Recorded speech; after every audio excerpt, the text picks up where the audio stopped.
Good morning, my princess. અરે પપ્પા તમે ગુડ મોર્નિંગ. Yeah. હા શું? Betty for my princess. મને થયું કે તારા માટે આજે ચાય હું લઈ જાઉં. અરે પણ તમે શું કામ તકલીફ લીધી? તકલીફ એ દીકરા, મા બાપ પોતાના બચ્ચાઓ માટે આવું કશું કરે એને તકલીફ ના કહેવાય, એને વાલ કહેવાય, એ લોકોનો હરખ કહેવાય. થેન્ક યુ પપ્પા. આજે મને થયું કે મારી ચકલી માટે બેટી હું લઈ આવું એટલે લઈ આવ્યો. થેન્ક યુ પપ્પા. એ કરી નાખ્યો ને મારો કચરો. કોઈ સમજી નહીં. એ દીકરા, આ થેન્ક યુ, સોરી, મને માફ કરો, આ બધા શબ્દો ઘરવાળાઓની સાથે વાતચીત કરતી વખતે ના આવવા જોઈએ. અને આવે ને તો ક્યારે આપણા હોઠોની બહાર નીકળવા ના જોઈએ. અહીંયા હોય તો બસ. અને બીજી એક વાત દીકરા, તું છે ને હવે મન પર કોઈ પણ જાતનો બોજો રાખ્યા વગર પહેલા જેમ જીવતી હતી ને એમ જ જીવજે દીકરા. તારા લગ્ન થઈ ગયા છે કે થઈ ગયા હતા, હવે લોકોને હું શું જવાબ આપીશ, ફ્રેન્ડ્સ મને પૂછશે, હું શું એ લોકોને કહીશ, આ બધું વિચારતી નહીં બેટા. વિચારવાની જરૂર નથી, કારણ કે જ્યાં સુધી મને ખબર છે તારા એ ફ્રેન્ડ સર્કલમાં લોકો જાણતા જ હશે તું શું છે, કેવી છે. અને સપોઝ કોઈ ન જાણતું હોય તો એક્સપ્લેનેશન આપવાની જરૂર નથી. દે ડોન્ટ મેટર્સ ટુ યુ બેટા.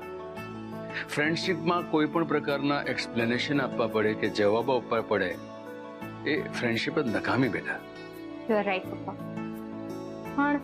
પણ શું? પણ મને એક વાતનો સતત ડર લાગ્યા કરે છે. હે ઠાકોરજી, આ ઘર ઉપર કોઈ સંકટ નહીં આવવા દેતા. બધું હાચવી લેજો ઠાકોરજી, બધું હાચવી લેજો. ખબર નહીં કેમ પણ મને બહુ મૂંઝવણ થઈ રહેલી છે.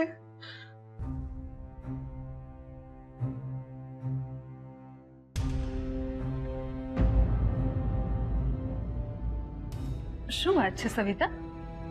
કેમ આટલી ગભરાયેલી છે? અને આ ઠાકોરજીને આટલી બધી આજીજી શેની કરે છે? બેન, મને બહુ ડર લાગે છે. હવે શેનો ડર? જે સમસ્યાઓ મુસીબતો હતી એને આપણે દૂર તો કરી.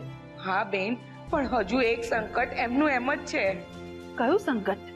કોમલબેનનું મંગળસૂત્ર કઢાવી નાખ્યું, એમના સુહાગના હાથે એમનું સિંદૂર ભૂસાવી નાખ્યું. એનો વિચાર કરું છું ને તો મારા શરીરમાં કંપારી થઈ ઉઠે છે.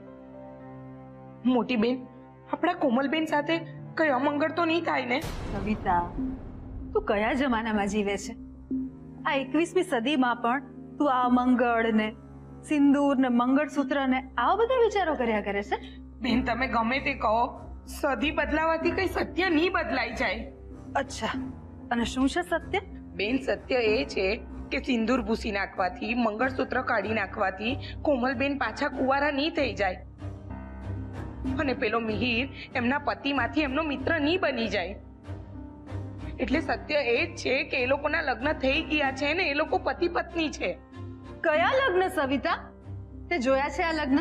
આ લગ્ન થયા ત્યારે તું હાજર હતી ત્યાં? બેન, આપણે હાજર નહીં હતા ત્યાં એટલે કઈ એમ થોડી હોય કે આ લગ્ન નહીં થયા, આપણે આ લગ્નને નહીં માનીએ એવું થોડી ચાલે.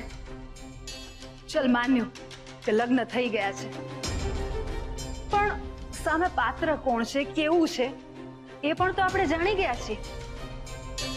અને હવે તો કોમલ પણ જાણી ગઈ છે, અને તેમ છતાં એને દુખી થવા એની સાસરે વળાવી દેવાની એમ?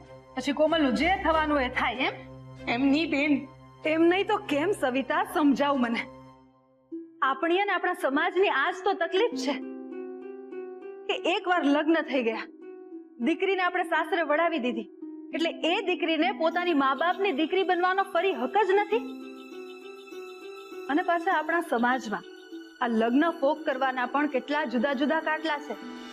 એકવાર આપણે આપણા દીકરાને પરણાવીએ, દીકરાની વહુ ઘરે લઈ આવીએ, પણ જો દીકરાને એની સાથે નથી ફાવતું અથવા તો પરિવારને લાયક નથી લાગતી એ વહુ, તો આપણે કેવા તરત જ એ દીકરાનું છૂટું કરવા માટે તૈયાર થઈ જઈએ છીએ, બરાબર? ત્યારે આપણે નથી વિચારતા કે સમાજ શું કહેશે, લોકો શું કહેશે, એ છોકરીનું છૂટું થયા બાદ એ છોકરીનું શું થશે.